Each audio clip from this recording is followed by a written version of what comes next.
Halo teman-teman, cek. Balik lagi nih bareng saya di channel Teman Curhat Horor. Dan kali ini TCH bakal nge-review film dari Star Vision. By the way, katanya film ini tuh adalah awal sejarah dari kuntilanak. Film ini adalah garapan dari Ram Punjabi dan film ini adalah film yang terbilang cukup menegangkan. Ya, film ini berjudul Mangku Jiwo. So buat kalian yang maybe udah penasaran, langsung aja yuk kita putar film ini. Dan sebelumnya kita mengingatkan bahwa film ini 100% spoiler. Awal dari film Mangku Jiwo adalah seorang wanita yang bernama Kanti yang dipasung dan diberi makan oleh seorang kakek-kakek. Si Kanti ini lalu menolak makanan tersebut dan malah melemparkan ke kakek itu. Lalu si Kanti ini malah berkata bahwa kakek tua itu adalah seperti seorang kerbau yang dikendalikan oleh Cokro. Cokro? Kacang Cokro? Skip.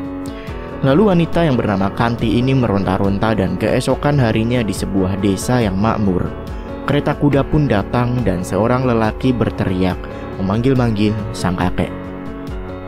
Sang kakek pun menyalami seorang yang turun dari kereta tersebut yang bernama Pak Broto. Dan kayaknya Pak Broto ini adalah seorang yang terbilang penting di daerah tersebut. Lalu Pak Broto pun menjenguk si Kanti. Dan katanya si Kanti ini adalah sebab dari segala malapetaka. Dan karena itu pula, Kanti ini, Pak Cokro yang sepertinya adalah atasan dari si Broto, membatalkan pendanaan untuk desa itu. Lalu Broto pun masuk ke gubuk tempat Kanti berada. Dan Broto ini pun menenangkan Kanti dan berkata bahwa Kanti ini sebenarnya dia tidak gila. Dan Broto pun mengajak si Kanti untuk membalas dendam kepada Cokro. Dan setelah itu, Broto pun akhirnya membawa Kanti pergi. Di perjalanan, Kanti banyak sekali menerima cacian dan hinaan. Dan malam hari pun tiba dan sampailah mereka di kediaman Cokro. Di kediamannya, si Kanti ini langsung dimandikan oleh Cokro menggunakan air kembang. Nah lalu, suruhan dari Cokro pun membawa sebuah cermin yang terbilang magis. Lalu singkat cerita lagi, Cokro pun membawa Kanti ke sebuah tikar yang ada di depan cermin itu. Dan di tempat ini lagi-lagi si Kanti kakinya dipasung lagi di depan cermin itu guys. Lalu tiba-tiba sebuah mobil pun datang. Lalu orang yang berada di mobil tersebut pun menghampiri sebuah cermin magis. Dan wanita ini menjelaskan bahwa cermin itu bertingkah aneh dan memberikan pertanda. Lalu wanita ini juga menjelaskan bahwa pengilon kembar ini tuh ada dua sebenarnya. Yang satu di Pak Cokro dan yang satu lagi ada di Broto. Nah lalu guys, anehnya saat wanita itu ngaca, tiba-tiba pakaian dari wanita itu berubah sendirinya. Di tempat lain terdapat seorang pria yang kayaknya itu si Broto yang sedang mempersiapkan untuk melakukan ritual.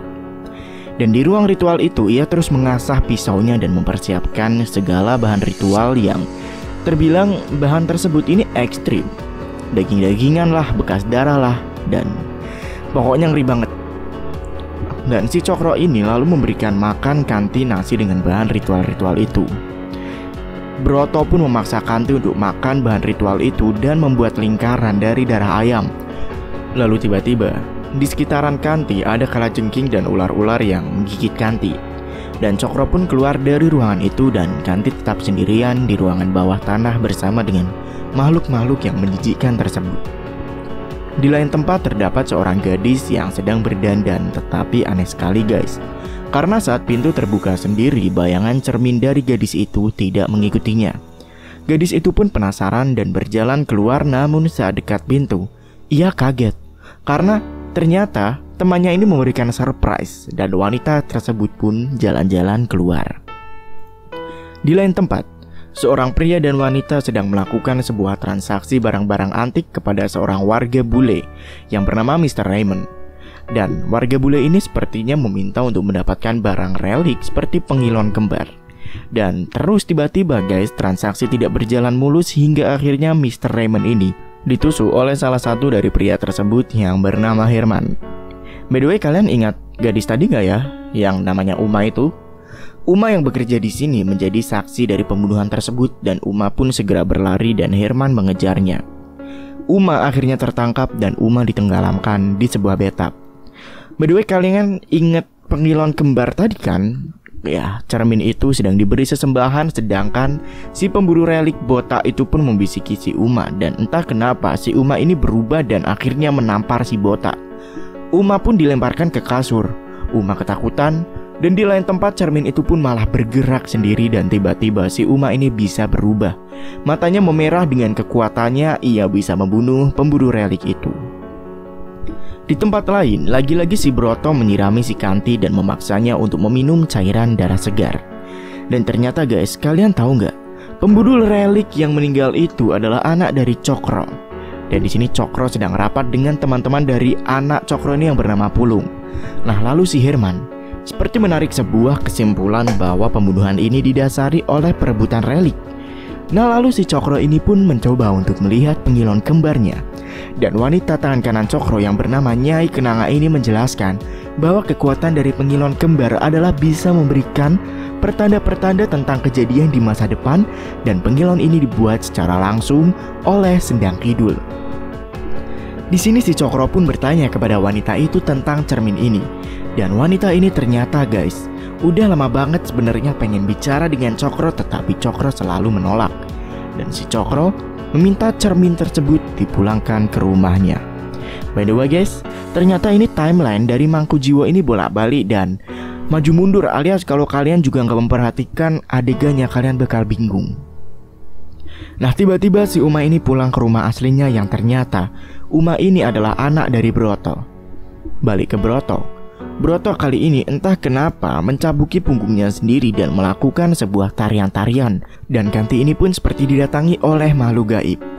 Nah, lalu guys, si Broto ini menjelaskan bahwa cara tersebut adalah cara untuk menyembuhkan Kanti, ya walau kayaknya terlihat seperti menyakiti diri sendiri. Balik ke Uma. Herman sampai di kediaman Cokro dan Herman mencari Uma dan menginterogasi Uma. Lalu Herman berkata kepada Cokro bahwa Uma adalah orang terakhir yang bersama Pulung, anak Cokro, saat ia meninggal. Dan si Broto berkata apakah Cokro yang mengirimnya. Dan tiba-tiba si Herman pun pergi dan si Broto memeluk si Uma. Di kediaman Cokro, Cokro bertemu dengan Nyai Kenanga. Dan Cokro ini sepertinya orang yang sedikit bebal. Dia benar-benar gak mau berdamai dengan si Brotoseno dan mengucap sumpah selagi Cokro masih hidup, pengilon kembar tidak ada pernah bersatu. Nah, lalu di sini kita akan melihat cuplikan masa depan seorang pria yang dibunuh. Balik ke Kanti. Si Kanti di sini diberi makan oleh pelayan dari Broto yang bernama Sadi. Dan Kanti berdalih bahwa si Broto ini sebenarnya tidak pernah berniat untuk menyembuhkan si Kanti. Dan Kanti ini juga berdalih bahwa ia sebenarnya seperti hewan ternak dari si Broto. Lalu Kanti juga merasa bahwa ia ini adalah ciptaan langsung dari Brotoseno. Brotoseno pun mencoba untuk membuat sesuatu dari Kanti. Dan Kanti menyuruh Sadi pergi, dan setelah Sadi pergi, Kanti pun memakan kalajengking tersebut. Kembali ke masa sekarang. Di masa sekarang si Broto mengajak Uma untuk ke tempat kediaman Kanti, dan ternyata Uma ini adalah anak dari Kanti. Lalu Uma pun sedikit melihat-lihat cermin tersebut. Hari selanjutnya Ki Broto bertemu dengan Nyai Kemangi dan berbicara tentang pengilon kembar tersebut. Dan Nyai Kenanga ini nampaknya baru pertama kali melihat si Uma. Dan di dalam rumah si Nyai Kenanga ini berbincang dengan si Broto, dan si Kenanga ini berkata bahwa ternyata si Cokro ini dapat dimusnahkan hanya oleh darah dagingnya sendiri. Dan akhirnya Nyai Kenanga pun pamit. Dan bau-baunya Nyai Kenanga ini adalah mata-mata dari si Broto guys. Di kediaman Cokro, Cokro bicara dengan seorang wanita, dan wanita ini malah bertanya hubungan kematian antara si Pulung dan anak dari Broto. Nah, Uma ini memergokinya dan saat mereka membunuh Raymond. Dan Cokro pun meminta Uma untuk dibereskan. Singkat cerita, Herman pun datang ke rumahnya dan mengajar Uma terus-menerus. Uma yang terlalu kesakitan pun tiba-tiba berubah dan mempunyai kekuatan, lalu melemparkan Herman ke bejana panas dan Uma pun jatuh pingsan. Lalu si Broto pun pulang ke rumah dan melihat keadaan rumah yang sepi. Ia pun melihat ke belakang dan Broto pun bertemu dengan Sadi. Si Sadi mengajak Broto untuk ke ruang bawah tanah. Lalu flashback sebentar guys, dimana si Sadi ini dulu memberi makan ke Kanti. Nah, Kanti ini lalu meminta tolong ke Sadi untuk melepaskan ikatannya. Namun si Sadi malah mengambil sebuah kunci ke Kanti dan melepaskan ikatannya. Lalu si Sadi mengambilkan Kanti sebuah ikat rambut, dan tiba-tiba si Kanti ini malah merobek nadinya sendiri dengan ikat rambut. Dan akhirnya Kanti pun sekarat. Lalu si Sadi diseret oleh Broto dan tangannya dipaku. Balik ke masa sekarang, Sadi lagi-lagi mengajak Broto ke kediaman Kanti dan Sadi meminta Broto untuk membunuh sekalian. Tetapi si Broto tidak setuju dan malah menyuruh Sadi untuk hidup dengan membawa aibnya dan mengusir si Sadi. Balik ke Nyai Kenanga. Nyai Kenanga bertemu dengan Carmilla dan dua orang itu ngobrol tentang bisnis pemburuan relik dari Carmilla ini dan hubungannya dari Tuan Cokro serta relik-relik magisnya. Dan Nyai Kenanga pun berkata bahwa terkadang yang namanya barang antik membutuhkan tumbal. Dan Nyai Kenanga pun di sini diberitahu oleh Carmilla untuk segera memilih sisi dari intrik bisnis ini. Di kediamannya, Uma dan Broto ngobrol dan Uma ini berkata bahwa setiap dia kemana-mana, kok mesti kematian selalu mengikutinya. Dan Uma berkata bahwa setiap kemana-mana juga ia selalu mendengar sebuah lagu. Si Broto membawa Uma ke bawah tanah dan si Broto berkata bahwa si Cokro ini dulu memfitnah Broto di depan raja hanya karena si Broto ini dekat banget dengan Belanda. Si Uma pun berjalan ke ruangan Kanti dan flashback sebentar. Jadi Kanti ini dibuat gila oleh si Cokro dan Cokro bekerja sama dengan iblis untuk membuat gila si Kanti. Dan si Broto terpaksa membelah mayat Kanti demi melahirkan Uma. Dan iya, Cokro ini membunuh Kanti dan membuat Kanti layaknya bunuh diri. Dan Uma yang mengerti hal itu langsung memeluk si Broto. Flashback ke Cokro. Di sini guys, ternyata Cokro ini sedang mengadakan pesta kecil-kecilan. Dan di sini pula Cokro melihat seorang penari cantik bernama Kanti. Kanti dan Cokro pun menari renggong bersama-sama. Dan akhirnya Cokro pun mengajak masuk Kanti ke sebuah rumah dan melakukan huak-wiu. Singkat cerita guys, di kediaman Cokro bermimpi bahwa ia dikelilingi oleh ular dan kalajengking. Lalu tiba-tiba ia terbangun dan melihat Kanti di depannya. Di sisi lain, Uma berjalan di suatu tempat dan ia memanjat sebuah tembok. Dan ternyata itu adalah tempat dari Cokro. Uma pun mengedap-ngedap dan sampailah ia di sebuah kamar. Dan tiba-tiba Uma langsung menusuk kasur tersebut. Kasur tersebut ternyata kosong guys, dan tiba-tiba Uma dibekap. Singkat cerita, Uma pun dikembalikan ke rumahnya oleh Nyai Kenanga. Broto ini membawa Nyai Kenanga ke tempat Kanti dan tempat pengilon kembar. Oh ya guys, kalian ingat gak sih si Broto berkata bahwa Cokro membunuh si Kanti? Nyatanya guys, Kanti inilah yang bunuh diri sendiri. Jadi menurut kalian, siapa yang jahat? Balik ke Uma. Uma terbangun dan Broto berkata ke Nyai Kenanga tentang balas dendam. Uma pun mendengarnya. Dan Uma mengaku bahwa Uma lah yang memaksa. Uma pun tiba-tiba bersiap untuk pergi guys dan mengambil sebuah keris. Dan ternyata si Broto ini memanfaatkan Uma untuk kepentingannya sendiri. Uma pun berjalan ke arah makam dan bertemu dengan Sadi. Lalu Sadi menuliskan tentang lagu Lingsing Rungi di pasir dan berkata bahwa di makam tersebut adalah ibu dari Uma. Nah lalu Uma pun pergi. Uma pun pergi ke tempat Cokro tetapi tetap dihalang-halangi oleh Sadi terus. Sadi menghalangi Uma setengah mati. Nah sampainya di tempat Cokro, Uma juga dihalang-halangi oleh orang suruhan dari Cokro. Dan akhirnya Uma serta Sardi pun bertarung. Setelah bertarung, Uma pun pergi dan Uma berusaha untuk membunuh Cokro. Tetapi meleset, lalu Uma pun dihajar oleh Cokro dan Sadi ditusuk hingga meninggal. Dan Uma yang terkapar pun seperti mengucap sesuatu hingga keluarlah makhluk dari pengilon itu dan ternyata itu adalah Kanti.